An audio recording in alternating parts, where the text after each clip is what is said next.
டைனோடாப் நம் காலத்துல வந்த டைனோசர். ஒரு நாள் தமிழ்நாட்டில் உள்ள சிறிய கிராமம் சின்னப்பட்டி. அங்க ஒரு பெரிய சத்தம் கேட்டது. Dot dot dot. மக்கள் எல்லாம் பயந்து ஓடினார்கள். யாரோ சொன்னார், ஐயோ, நிலநடுக்கம். ஆனா நிலம் அதிர்ந்தது இல்லை, மாறாக பூமி குலுங்குது போல. அது ஒரு டைனோசர். ஆமாம், ஒரு பெரிய பச்சை நிற டைனோசர். பெயர் டைனோடாப். அவன் மாம்சம் சாப்பிட மாட்டான். சாம்பார் சாதம் தான் அவன் ஃபேவரிட், கறி. டைனோடாப் கிராமத்துக்கு வந்த நாள். டைனோடாப் வாய் திறந்து சொன்னான், வணக்கம் மக்களே, நான் டாப் டைனோசர். 6 கோடி ஆண்டுகளுக்கு பிறகு திரும்பி வந்தாச்சு. மக்கள், அட பாவியே, தமிழ்ல பேசுறானே. டைனோடாப் சிரிச்சான். நான் டைனோசர் தான், ஆனா கலைஞர் கருணாநிதி டைம்ல டைம் டிராவல் பண்ணி தமிழ் கத்துக்கிட்டேன். Cooling classes. அப்பா சுப்பிரமணியன் சொன்னார், நீங்க டைனோசர் தானே, இங்க என்ன வேலை? டைனோடாப் சொன்னான், எனக்கு ஜாப் தேவைப்பா. சினிமாவில் ஒரு ரோல் கிடைக்கலைன்னா மீண்டும் ஜுராசிக் பார்க் போகணும். டைனோடாப் ஜாப் தேடுறான். முதல்ல அவன் தேயிலை கடைக்கு போனான். அண்ணே, ஒரு டீ கடை ஜாப் வேணும்.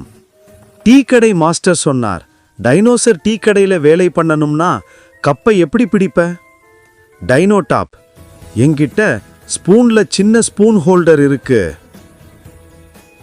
லாஃபிங் எமோஜி. அவர் சிரிச்சு சொன்னார், நீ டீ குடிக்கலாம், வேலை வேண்டாம். அடுத்து அவன் ஹோட்டலுக்கு போனான். அண்ணே, நான் சமையல்காரன் ஆகலாமா? மாஸ்டர் சொன்னார், நீங்க பெரிய அளவுல சாப்பிடுவீங்க, எல்லா விருந்தாளிகளும் பசியால் அழுவாங்க. டைனோடாப், அப்படின்னா நான் டெலிவரி பாய் ஆவா? மாஸ்டர் சொன்னார், நீ ஒரு ஆர்டர் டெலிவரி பண்ணும் நேரத்துல ஊர் முழுக்க முட்டாளா நிற்கும். லாஃபிங் எமோஜி. பள்ளிக்கூடம் சம்பவம். அடுத்து டைனோடாப் பள்ளிக்கூடத்துக்கு போனான். அவன் சொன்னான், எனக்கு கல்வி கற்றுக்கணும்னு. ஆசிரியர் கேட்டார், நீ எந்த கிளாஸ்ல? டைனோடாப், புராதன காலம் கிளாஸ். அவர் சிரிச்சு சொன்னார், நீங்க எப்பவோ காலத்துல இருந்தீங்க, இதுவும் சரி. டைனோடாப் அங்கிருந்து குதிச்சு, நான் தியரி படிக்க மாட்டேன், பிராக்டிக்கல் தான். அப்போ அவன் ஒரு மாம்பழ மரத்திலிருந்து மாம்பழம் எடுத்து எல்லா மாணவர்களுக்கும் கொடுத்தான். மாணவர்கள் கூச்சலிட்டார்கள். டைனோ அண்ணாசாமி. மின்சாரம், பசுமை, நவீன உலகம். டைனோடாப் வீட்டுக்கு மின்சாரம் வருது பார்த்து மயங்கி போனான். ஓஹோ, என் காலத்தில் பக்கத்தில் தீ வைத்து ஒளி கொடுத்தோம், இப்போ இந்த ஸ்விட்ச் போதும். அவன் மொபைல் பார்த்தான்.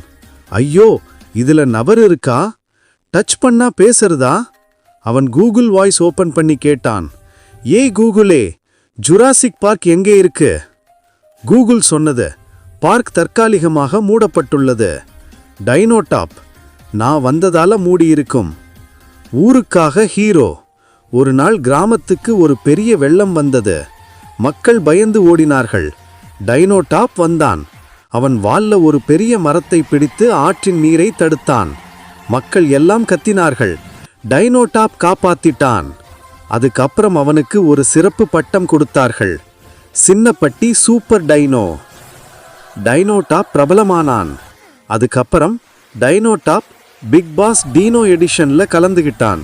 அவன் முதல் டாஸ்க் பிக் பாஸ் டீனோ எடிஷன். அவன் முதல் டாஸ்க் பாயாசம் செய்வது. டைனோடாப் 200 லிட்டர் பாயாசம் செய்து எல்லாரையும் ட்ரீட் பண்ணினான். புட்டிங். மக்கள் வாக்களிச்சாங்க, அவன் வெற்றி பெற்றான். அவனுடைய பேச்சு, மக்களே, டைனோசர் எதுவுமே ஆபத்தில்ல, அன்பா நடந்தா உலகமே வாழும். ஹார்ட். முடிவு. டைனோடாப் இன்னும் சின்னப்பட்டியிலே இருக்கான். சிறுவர்கள் எல்லாம் அவனுடன் விளையாடுகிறார்கள். அவன் ஒவ்வொரு சனிக்கிழமையும் சினிமா பாக்ஸ் ஆபீஸ் முன் போய் எனக்கு ஹீரோ ரோல் கிடைக்குமா என கேட்கிறான். அந்த வரைக்கும் சின்னப்பட்டி மக்கள் சொல்வார்கள், எங்க டைனோடாப் தான் நம்ம ஊரின் பெருமை. Dinosaur emoji sparkles.